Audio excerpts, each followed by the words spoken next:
ஆனந்தமான இறைவணக்கம். ஆன்மீக சிவசொந்தங்களே, நாள்பட்ட கடன் தொல்லையால் துன்பப்படுகின்றீர்களா? கவலைப்படாதீங்க. உங்களுக்காக ஒரு தாந்திரிகம். செய்ய வேண்டிய நாள் 9/7/2026 ஆணி 25 அந்த அன்னைக்கு செய்யணும். நீங்கள் பார்த்துட்ருக்கிறது ஆனந்த ஒளி டிவி. இந்த ஆனந்த ஒளி டிவியில் சின்ன சின்னதாக எளிமையாக முக்கியமான நாளில் செய்ய வேண்டிய ஆன்மீக தாந்திரியங்கள் சொல்லி தந்துட்டுருக்கேன். ரொம்ப எளிமையாக தான் இருக்கும். பெருசாக உங்களுக்கு எந்த செலவும் இருக்காது.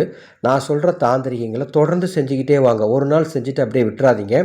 தொடர்ந்து ஒரு குறைஞ்சபட்சம் நம்ம சேனலில் சொல்லக்கூடிய தாந்திரிகங்களை ஒரு மண்டலம் தொடர்ந்து பின்பற்றுங்க. ஒவ்வொரு நாளுக்கும் ஒவ்வொரு விதமான தாந்திரியம் சொல்லி கொடுத்துட்ருக்கேன் ஒரு குறிப்பிட்ட தினத்தில். அதை தொடர்ந்து நீங்கள் செய்ய செய்ய செய்ய செய்ய பல அற்புதங்கள் உங்கள் வீட்டில் நடக்கும்.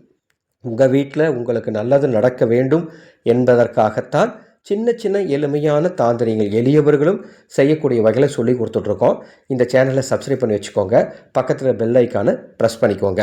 இப்போ நான் சொல்கிற தாந்திரிகத்தை 9/7/2026 வியாழக்கிழமை தசமி திதி சஞ்சரிக்கக்கூடிய நேரத்தில், அதாவது இரவு 9 மணிக்கு மேலே இதை செய்யுங்க. அல்லது எத்தனை மணிக்கு தூங்க போகிறீங்களோ அப்போ இதை செய்யுங்க. ஒரு டம்ளரில் தண்ணி எடுத்துக்கோங்க. சுத்தமான தண்ணீராக இருக்கட்டும். அந்த தண்ணீரில் 3 ஏலக்காய்களை போட்டு உங்கள் வீட்டில் பூஜை அறையில் அல்லது ஹாலில் வட கிழக்கு மூலையில் வச்சுருங்க. இவ்வளவு தான் தாந்திரிகமே. இரவு முழுவதும் அது அங்கேயே இருக்கட்டும்.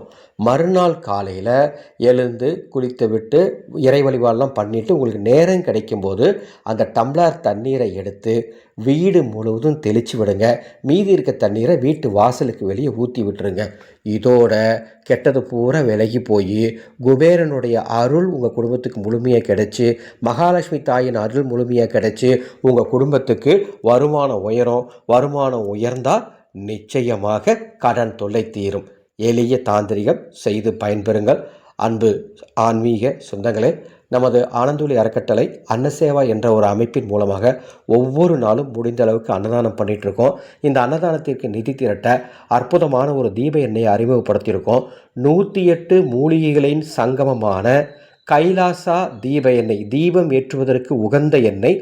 எல்லா தெய்வத்திற்கும் இந்த தீப எண்ணெய் நீங்கள் ஊற்றி தீபம் ஏற்றலாம். இந்த தீப எண்ணெய் வாங்குவதன் மூலமாக எங்களது ஆன்மீக சேவைக்கு உங்களால் முடிந்த பங்களிப்பை நீங்கள் தரும் புண்ணியம் கிடைக்கும். மேலும் எங்களது ஆலய கட்டுமான பணிக்கும் அது பயனுள்ளதாக இருக்கும். தேவைப்படுவோர் மேலே உள்ள வாட்ஸ்அப் எண்ணுக்கு தொடர்பு கொள்ளுங்கள். ஆனந்தம் மலரட்டும், ஆனந்த ஒளி பரவட்டும்.